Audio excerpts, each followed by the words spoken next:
September 21 அன்னைக்கு மகாலய அமாவாசை விரதம் கடைபிடிக்கப்படுதுங்க. கும்பராசி அன்பர்கள் இந்த நேரத்தில் ஒரு சில பரிகாரத்தை செஞ்சுக்கிறது உங்க வாழ்க்கையில பல அற்புதத்தை ஏற்படுத்தி தரும். செப்டம்பர் 21 அன்னைக்கு அதிகாலை 1:03 மணிக்கு துவங்கி செப்டம்பர் 22 அதிகாலை 1:42 வரைக்குமே அமாவாசை திதி அமைஞ்சிருக்குது. பித்ருக்களுக்கு காரணமான கிரகம் சொல்லக்கூடிய சூரிய பகவானுக்குரிய ஞாயிற்றுக்கிழமை நாட்கள்ல இந்த மகாலய அமாவாசை வருது ரொம்ப ரொம்ப விசேஷமான ஒரு நாட்கள்னு சொல்லலாங்க. அன்றைய தினம் காலை 10:55 மணிக்கு தொடங்கி சூரிய பகவானுக்குரிய உத்தர நட்சத்திரத்தில் இருக்கிறது இன்னும் கூடுதலான சிறப்பு. இந்த நாளில் சூரியன் சாட்சியை வச்சு முன்னோர்களுக்கு தர்ப்பணம் கொடுக்கறதால பெரும்பாலும் கும்பராசி அன்புகள் அடுத்த கட்ட வளர்ச்சி, வேகமான வளர்ச்சி, குடும்பம் தலையெடுக்கக்கூடிய வாய்ப்புங்கிறது இந்த நேரத்தில் உண்டாகும். ஒரு சில விஷயங்களை நீங்கள் கடைபிடிக்கிறது கண்டிப்பாக நல்ல பலனை ஏற்படுத்துறதுன்னு சொல்லலாங்க. அந்த வகையில் கும்பராசி அன்பர்கள் இந்த மகாலய பட்ச காலத்தில் சரி, இந்த மகாலய அமாவாசை நாட்களும் சரி, இனி அதனை தொடர்ந்து வரக்கூடிய 15 நாட்களுக்கும் சரி, எப்படிப்பட்ட பலன்களை நீங்கள் பெற போறீங்க, எந்த விஷயம் எல்லாமே சாதகமாக அமைஞ்சிருக்கு, எந்த விஷயத்தில் நீங்கள் கவனம் கொடுக்கணும். நிறைய பேருக்கு இந்த அமாவாசை நாட்கள் சொன்னாலே நிறைய பேருக்கு தெரிஞ்சிருக்கும். முன்னவங்க வழிபாடு செய்கிறது, குலதெய்வ வழிபாடு செய்கிறது வழக்கம்னு. ஏன்னா இந்த அமாவாசை நாட்களை பொறுத்த வரைக்குமே சூரியன் சந்திரன் இணையக்கூடிய அமைப்பு பொறுத்த வரைக்குமே ஒரு சின்னதாக மந்திரம் சொன்னா கூட அதுக்கு ரெட்டிப்பான பலன் கிடைக்கக்கூடிய பாக்கியங்கிறது நமக்கு கிடைக்கும். அதனால தான் முன்னவங்க வழிபாடு, குலதெய்வ வழிபாடு எல்லாமே செய்ய சொல்லுவாங்க. பரிகாரம் செய்யறதா இருக்கட்டும், கண்திருஷ்டி கழிக்கிறதா இருக்கட்டும், இந்த மாதிரி விஷயங்கள் எல்லாமே இந்த அமாவாசை நாட்கள் செய்கிறது கூடுதலான பலனை ஏற்படுத்தி தரக்கூடிய வாய்ப்புண்டு. அந்த நிலையால தான் இந்த காலகட்டங்களை பொறுத்த வரைக்குமே ஒவ்வொரு அமாவாசை நாட்களுக்குமே நம்ம முன்னவங்க நம்ம குடும்பத்தை சார்ந்திருக்கக்கூடியவங்களுக்கு நம்ம திதி தர்ப்பணம் கொடுக்கக்கூடிய பாக்கியத்தை பெறுவோம். ஆனால் வருடத்திலேயே 3 முக்கியமான அமாவாசைன்னு பார்த்தீங்கன்னா இந்த ஆடி அமாவாசை, புரட்டாசி அமாவாசை, தை அமாவாசை. இந்த 3 அமாவாசையும் மிகச்சிறப்பான அமாவாசை நாட்களாக கருதப்படுது. அதுவுமே இந்த மகாலய பட்ச காலமும் சரி, இந்த புரட்டாசி அமாவாசை நாட்களும் சரி, நம்ம குடும்பத்தை சாராது இருக்கக்கூடியங்க, தாய் வழி சொந்தமாக இருக்கட்டும், தந்தை வழி சொந்தமாக இருக்கட்டும், நண்பர்கள், ஆசிரியர்கள், யாருக்கு வேணாலும் நாம் திதி தர்ப்பணம் கொடுக்கக்கூடிய பாக்கியத்தை நம்மளால் பெற முடியும். மக்களோட மக்களாக கலந்திருக்கக்கூடிய அவங்களுக்கு இந்த நேரம் நம்ம திதி தர்ப்பணம் கொடுக்கறதால நிச்சயம் நல்ல பலன் கிடைக்கும். கூட்டமாக வர்றது, அதாவது நம்ம குடும்பத்தை சார்ந்தவங்க மட்டும் இல்லை, நமக்கு வேண்டவங்க எல்லாருமே கூட்டமாக வந்து நமக்கு திதி தர்ப்பணம் கொடுக்குறாங்களான்னு எதிர்நோக்கி காத்திருக்கக்கூடிய நேரம். இந்த நேரத்தில் ஒரு சில விஷயங்கள், பரிகாரங்கள் நீங்கள் செய்கிறதால நிச்சயம் நல்ல பலன் கிடைக்குங்க. உங்கள் வாழ்க்கையை மாற்றி அமைக்கக்கூடிய ஒரு பரிகாரம் பார்த்தீங்கன்னா இந்த ஒரு குறிப்பிட்ட நேரத்தில் அமைஞ்சிருக்குது. அந்த பரிகாரத்தை செஞ்சாலும் நல்ல பலன் தான். திதி தர்ப்பணம் கொடுக்கவே கூடாத நேரமும் இந்த நேரத்தில் அமைஞ்சிருக்குது. அது எப்படிப்பட்ட நேரம்? அதே மாதிரி நிறைய பேருக்கு சந்தேகம் என்னன்னு பார்த்தீங்கன்னா, நீர்நிலைகளுக்கு போய் முறையாக திதி தர்ப்பணம் கொடுக்கக்கூடிய பாக்கியத்தை பெறக்கூடியவங்க இருப்பாங்க. அப்படி என்னால் பெற முடியல, நான் வீட்டிலிருந்தே திதி தர்ப்பணம் கொடுக்கலாமான்னு கேட்கக்கூடியவங்களும் இருப்பீங்க. அப்படிப்பட்டவங்களுக்குமே இந்த பதிவில் விளக்கப்பட்டிருக்குது. அந்த வகையில் இனி தொடர்ந்து வரக்கூடிய நாட்களும் சரி, இந்த மகாலய பட்ச காலமும் சரி, பரிகாரங்களும் சரி, இது எல்லாமே இந்த பதிவில் பார்க்கலாம். அதுக்கு முன்னாடி நீங்கள் இந்த சேனலுக்கு புதிவராக இருந்தால் இந்த சேனலை சப்ஸ்கிரைப் பண்ணிட்டு பாருங்கள். அப்போ தான் இந்த சேனலில் போடக்கூடிய ஒவ்வொரு வீடியோஸும் உங்களுக்கு நோட்டிஃபிகேஷன் மூலமாக வரக்கூடிய வாய்ப்பு அமைஞ்சிருக்குது. தொடர்ந்து நீங்கள் எந்த மாவட்டத்திலேருந்து பார்க்குறீங்கிறதையும் சொல்லிட்டு போங்க. உங்கள் வாழ்க்கையில் பல்வேறு விதமான பிரச்சனைகளை நீங்கள் சந்திக்கக்கூடிய நபராக இருக்கிறீங்கன்னா, ஜோதிட ரீதியாக தீர்வு காணும் நீங்கள் விருப்பப்படுறீங்கன்னா டிஸ்கிரிப்ஷனில் தொலைபேசி எண் கொடுக்கப்பட்டிருக்கு. ஜோதிட ரீதியான சந்தேகமாக இருந்தாலும் சரி, உங்கள் வாழ்க்கையில் நீங்கள் சந்திக்கக்கூடிய எந்த விதமான பிரச்சனையாக இருந்தாலும் சரி, தாராளமாக தொலைபேசி மூலிமா தொடர்பு கொண்டு கூட உங்களுடைய பிரச்சனைகளுக்கு தீர்வு காணலாம். கும்பராசி அன்பர்கள் வரக்கூடிய நாட்களில் பலன்களை பெறறதுக்கு முன்னாடி இந்த விஷயத்தை நீங்கள் செஞ்சுக்க பாருங்கள். மகாலய அமாவாசை விரதம் அதிகாலையில் எழுந்து முடிஞ்சவங்க புனித நதிகளில், ஆறுகளில் நீங்கள் நீராடி, கடல்களில் நீராடி, முன்னவங்களுக்கு சூரிய உதயத்துக்கு பின்னாடி முன்னோர்களுக்கு தர்ப்பணம் கொடுத்து எள்ளும் தண்ணீரும் இறைக்கணும். இந்த நேரம் பொறுத்த வரைக்குமே இந்த விஷயம் செய்கிறது ஒரு முக்கியமானது. பார்த்தீங்கன்னா நிறைய பேர் யோசிப்பீங்க, என்னால் நீர்நிலைக்கு போக முடியல, நான் வீட்டிலிருந்தே திதி தர்ப்பணம் கொடுக்கணும்னு நினைக்கக்கூடியவங்க தாராளமாக செய்யலாம். ஏன்னா வீட்டை பொறுத்த வரைக்குமே அவங்க எதிர்நோக்கி பார்க்கக்கூடிய விஷயம் பொறுத்த வரைக்குமே மனசு சங்கடப்படாமல் நீங்கள் திதி தர்ப்பணம் கொடுக்கணும். கஷ்டப்பட்டுக்கிட்டு திதி தர்ப்பணம் கொடுக்கவே கூடாது. மனதார முழு ஆத்ம திருப்தியோடு நீங்கள் அவங்களுக்கு திதி தர்ப்பணம் கொடுக்குறது அவங்களுக்கு நிச்சயம் நல்ல பலனை தரும். உங்கள் குடும்பமும் செழிக்கக்கூடிய வாய்ப்புங்கிறது உண்டாகும். அதை பார்க்குறப்ப நீங்கள் பெரும்பாலும் திதி தர்ப்பணம் கொடுக்கக்கூடிய நேரம்னு பார்த்தீங்கன்னா இந்த ராகு காலம், யமகண்டம் இல்லாத நேரத்தில் நீங்கள் எப்போ வேணாலும் திதி தர்ப்பணம் கொடுத்துக்கலாங்க. ஞாயிற்றுக்கிழமை நாட்கள்ங்கிறதால இந்த நேரத்தில் மாலை 4:30 மணிக்கு தான் ராகு காலம் தொடங்குது. அந்த நேரத்தில் திதி தர்ப்பணம் கொடுக்க வேண்டாம். அதே மாதிரி தான் பகல் 12 மணியிலிருந்து 1:30 மணி வரைக்குமே யமகண்ட நேரம் அமைஞ்சிருக்குது. அந்த நேரத்தில் கொடுக்க வேண்டாம். உச்சி காலத்துக்கு முன்னாடியே தர்ப்பணம் கொடுக்கறது தான் நல்லது. தர்ப்பணம் செய்ய நல்ல நேரம்னு பார்த்தீங்கன்னா காலை 6 மணியிலிருந்து 11 மணி வரைக்குமே. படையிலிடத்துக்கு நல்ல நேரம் பார்த்தாலுமே காலை 11 மணியிலிருந்து பகல் 12 மணி வரைக்குமே. பகல் 12 மணிக்குள்ள படையிலிட்டு வழிபட முடியாதவங்க பகல் 1:35 மணிக்கு பின்னாடி முன்னோர்களுக்கு படையிலிட்டு நீங்கள் வழிபாடு செய்யலாம். இதனால நிச்சயம் நல்ல பலன் கிடைக்கக்கூடிய வாய்ப்புண்டு.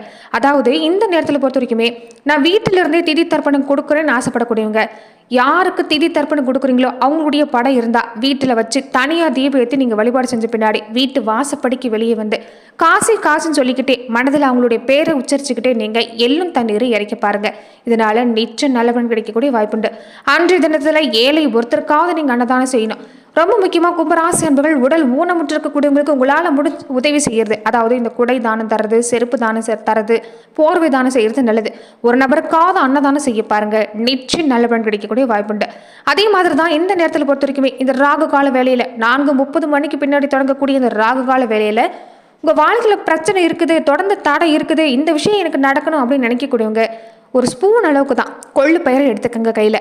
வீட்டு வாசப்படிக்கு வெளியே வந்து நீங்கள் 7 முறை இடப்பக்கமாக 7 முறை வலப்பக்கமாக 7 முறை சுற்றி நீங்கள் அதை பறவைகளுக்கோ எறும்புகளுக்கோ போட்ட பின்னாடி திரும்பி பார்க்காம நீங்கள் வீட்டுக்குள்ளே போய் குளிச்சுட்டு நீங்கள் வீட்டுக்குள்ளே போய் உங்கள் குலதெய்வ படத்துக்கு தீபம் ஏற்றி வழிபாடு செய்ய பாருங்கள். இதனால் நிச்சயம் நல்ல பலன் கிடைக்கும். மாலை 6 மணிக்கு பின்னாடி பக்கத்தில் இருக்கக்கூடிய விநாயகர் கோவிலுக்கோ சிவன் கோவிலுக்கோ நல்லெண்ணெய் தீபம் ஏற்றி வழிபாடு செய்கிறது இன்னுமே உங்களுக்கு நல்ல பலனை ஏற்படுத்தி தரும். இந்த விஷயத்தை எல்லாம் நம்பிக்கையோடு செய்ய பாருங்கள். வளர்ச்சிங்கிறது உங்கள் வாழ்க்கையில் நிச்சயம் உண்டுன்னு சொல்லலாம். தொடர்ந்து பார்த்தீங்கன்னா கும்பராசி அன்பர்கள் எப்படிப்பட்ட பலன்களை நீங்கள் இந்த காலகட்டங்களில் பெற போறீங்கன்னு பார்க்கலாங்க. குடும்ப வாழ்க்கைன்னு வர்றப்ப ஜென்ம ராசியில ஏற்கனவே சனி பகவான் இருக்கிறாரு. ராகுவோட சேர்க்கை இந்த நேரம் அமைஞ்சிருக்கிறதால தனாதிபதியும் லாபாதிபதியுமா இருக்கக்கூடிய குரு பகவான் கூடவே இருக்கிறார். அதனால இந்த காலகட்டங்களை பொறுத்த வரைக்குமே எந்த விஷயத்திலையும் கவனமா இருக்கணுங்க. உடல் நலத்துன்னு எடுத்துக்கிட்டிங்கன்னா முன்னாடி எல்லாமே கை கால்கள் அடிபடுறது, ஏதாவது ஒரு பிரச்சனை, காய்ச்சல் சம்மந்தப்பட்ட பாதிப்பு இல்லாமல் இருந்திருக்கும். இந்த நேரம் அது இல்லைனாலுமே சரும சம்பந்தப்பட்ட உபாதை ஏற்படக்கூடிய வாய்ப்பு இருக்குது. அதனால கொஞ்சம் கவனமாக இருக்கணும். சத்தான உணவு எடுத்துக்க பாருங்க. குடும்ப வாழ்க்கையில் பொறுத்த வரைக்குமே இந்த நேரம் கொஞ்சம் உங்களுக்கு பாதிப்பு இல்லைனாலுமே வெளியூர் பயணம் கொஞ்சம் கொடுக்கும். குடும்பத்தை பிரிஞ்சிருக்கிற மாதிரி தான் சூழ்நிலை உண்டாகும். திருமண முயற்சி எடுத்துக்கிட்டால் சிறப்பாக இருக்குது. வெளிநாட்டில் இருக்கக்கூடியவங்களுக்கு சிறப்பாக இருக்குது. உங்கள் பிள்ளைக்கும் சரி, உங்கள் பெண் குழந்தைகளுக்கும் சரி இந்த நேரம் சிறப்பான நேரம் தான். திருமண முயற்சி எடுத்துக்கிட்டாலும் சிறப்பாக இருக்குது. பழைய கடன் இருந்தாலுமே அதை அடைக்கக்கூடிய நேரம், நிம்மதி பெருமூச்சு விட போறீங்க. ராசிக்கு பூர்வ புண்ணிய புத்திர ஸ்தானத்தில் குரு பகவான் இருக்கிறதால திருமணமாக இருக்கக்கூடிய பெண்களுக்கு கருத்தரிக்கக்கூடிய வாய்ப்பு அதிகபட்சமாக இந்த காலம் காத்திருக்குன்னு சொல்லலாங்க. நிறைய பேர் வாடகை வீட்டில் இருக்கக்கூடியவங்களா இருப்பீங்க. அவங்களுக்கு எல்லாமே தசாபத்தை சிறப்பாக இருக்கக்கூடியவங்களுக்கு சொந்த வீட்டுக்கு போகக்கூடிய வாய்ப்பு ஏற்பட போகுது. அது மட்டும் இல்லாமல் புகழ்பெற்ற ஆலயத்துக்கு எல்லாமே போயிட்டு வர போறீங்க. நிறைய புண்ணிய தலங்களில் தரிசிக்கக்கூடிய வாய்ப்பு இந்த நேரம் ஏற்பட போகுது. இந்த நேரம் கும்பராசி அன்பர்களுக்கு சிறப்பு தான். தெய்வ பலங்கிறது உங்களுக்கு நிறைஞ்சிருக்குது. வேலைன்னு வர்றப்ப உழைப்பு கொஞ்சம் அதிகம்தாங்க, பொறுப்பு கொஞ்சம் அதிகம்தாங்க. ஆனாலுமே நிர்வாகத்திறம் உங்களுக்கு சிறப்பாக இருக்கிறதால எங்கே போனாலும் பாராட்டு கிடைக்கும். இதே உற்சாகத்தோடு செயல்பட பாருங்க. வேலையில் துன்பங்கிறது உங்களுக்கு இல்லை. வேலைக்கு முயற்சி செஞ்சாலும் நல்ல வேலை கிடைக்கும். பிரிஞ்சிருக்கக்கூடியவங்க கூட ஒன்று சேரக்கூடிய வாய்ப்பு இந்த நேரம் அமைஞ்சிருக்குது. தொழில் வியாபாரம் எடுத்துக்கிட்டாலுமே குரு பார்வை கிடைக்கிறதால நல்ல லாபம் உண்டு. சந்தை நிலவரத்தை தெரிஞ்சுக்கணும். இந்த நேரம் இதை செஞ்சுட்டாலே வியாபாரிகளுக்கு சிறப்பாக இருக்குது. தசாபுத்தி சிறப்பாக இருக்கக்கூடியவங்களுக்கு வியாபார அபிவிருத்தி சம்பந்தமாக வெளிநாடு போகக்கூடிய வாய்ப்பு உண்டாகும். நிறைய ஒப்பந்தம் கிடைக்கக்கூடிய வாய்ப்பு அமைஞ்சிருக்குது. கலைத்துறையை சார்ந்திருக்கக்கூடியவங்களுக்கு சிறப்பு தான். இந்த நேரம் உங்களுக்குமே வெளிநாடு போகக்கூடிய வாய்ப்பு உங்களுக்கு உண்டுன்னு சொல்லலாங்க. கிரகநிலை பொறுத்த வரைக்குமே ஓரளவு சாதகம் தான். வரக்கூடிய வாய்ப்பை சரியாக பயன்படுத்திக்கங்க. வாழ்க்கையில் அடிப்படை வசதிங்கிறது கண்டிப்பாக கிடைக்கும். அரசியல் துறையை சார்ந்திருக்கக்கூடியவங்களுக்கு இந்த நேரம் சிறப்பு தாங்க. சுப பலம் பெற்றிருக்கக்கூடிய கிரக சேர்க்கை ஆதரவு உங்களுக்கு எந்த இடத்துல சிறப்பாக இருக்குது. தொண்டர்களுடைய ஆதரவு, மேலிடத்தில் இருக்கக்கூடிய ஆதரவு, இது எல்லாமே சிறப்பாக இருக்கிறதால இந்த நேரம் உங்களுக்கு நல்ல மாற்றம் தான். எதிர்காலத்துக்கு இந்த நேரம் நிறைய விஷயங்கள் திட்டமிட போறீங்க. அதுவுமே சிறப்பாக முடியும். மாணவர்களுக்கு இந்த நேரம் அற்புதமான நேரங்க. படிப்புல கொஞ்சம் கவனம் கொடுக்க பாருங்க. புத்தகத்தை எடுத்தாலே மனசுல ஒரு சோர்வுங்கிறது உண்டாகிறது. அதை விரட்ட பாருங்க. தீவிரமா இந்த நேரம் நீங்க படிச்சீங்கன்னா நீங்க நல்ல மதிப்பெண் பெறலாம். படிப்படியா பாடங்கள்ல கவனம் குறைக்கிறது இந்த நேரம் விட பாருங்க. தேவையில்லாத விஷயங்கள்ல மனசுல ஈடுபாடு வேண்டாம். முடிஞ்ச வரைக்குமே மற்ற மாணவர்களோட அளவா பழகிக்க பாருங்க. விவசாயத்துறையை சார்ந்திருக்கக்கூடியவங்களுக்கு இந்த நேரம் சிறப்பாக இருக்குது. செவ்வாய் சூரியன் நிலைமை பொறுத்த வரைக்குமே கொஞ்சம் உஷ்ணம் அதிகமாக இருக்கும். அதனால உடலில் நீரேற்றம் வச்சிருக்க பாருங்க. விளைச்சல் வருமானம் இந்த நேரம் பொறுத்த வரைக்குமே உங்களுக்கு சிறப்பாக தான் இருக்குது. திருப்தியான நேரம் தான். கால்நடை வழியிலும் உங்களுக்கு இந்த நேரம் லாபம் தான். பெண்களாக இருக்கக்கூடியவங்களுக்கு இந்த காலகட்டம் எப்படி இருக்குன்னு பார்த்தீங்கன்னா குரு சுக்கிரன் என்ன முக்கியமான கிரக சேர்க்கை உங்களுக்கு துணையாக நிற்குதுங்க. நீங்கள் நினைக்கிறது நடக்கும். மனசில் அமைதி உண்டாகும். நெருங்கின உறவுக்கார வகையிலையும் இந்த நேரம் சிறப்பு தான். இதுக்கு முன்னாடி உங்கள் மனசு புரிஞ்சிருக்கவே மாட்டாங்க. வீண் பிள்ளை தான் சுமத்திருப்பாங்க. அந்த நிலை இந்த நேரம் இல்லை. திருமணத்துக்காக காத்திருக்கக்கூடியவங்களுக்கு நல்ல வரன் அமையும். வேலை இல்லாமல் இருக்கக்கூடிய பெண்களுக்கு மனசுக்கு பிடிக்கிற மாதிரி ஒரு நிறைவான வேலை கிடைக்கும். முயற்சி செஞ்சீங்கன்னா சிறப்பு. ஜென்ம ராசியில சனி பகவானும் ராகவும் அஷ்டம ராசியில சூரியன் இருக்கிறதால இந்த நேரம் பொறுத்த வரைக்குமே உஷ்ண சம்பந்தப்பட்ட உபாதை பொதுவாகவே உங்களுக்கு உண்டாகும். உடலில் ஒரு சோர்வு உண்டாகும். முடிஞ்ச வரைக்குமே நேரம் கிடைக்கிறப்ப ஓய்வு எடுத்துக்கோங்க. சக்திக்கு மீறின உழைப்புங்கிறது வேண்டாம். வேலை சும்மா அதிகமாக இருந்தாலுமே இந்த நேரம் கொஞ்சம் சரியான தூக்கத்தை எடுத்துக்கிறது நல்லது, சரியான ஓய்வு எடுத்துக்கிறது நல்லதுங்க. இந்த நாட்களில் நீங்கள் முன்னவங்க வழிபாடையும் குலதெய்வ வழிபாடையும் கைவிட்டுறாமல் வர பாருங்க, நிச்சயம் நல்ல பலன் கிடைக்கும். ஞாயிற்றுக்கிழமை நாட்களில், இந்த சனிக்கிழமை நாட்களில் பசுமாட்டுக்கு நீங்கள் வாழைப்பழம் வாங்கி தரது நல்லது.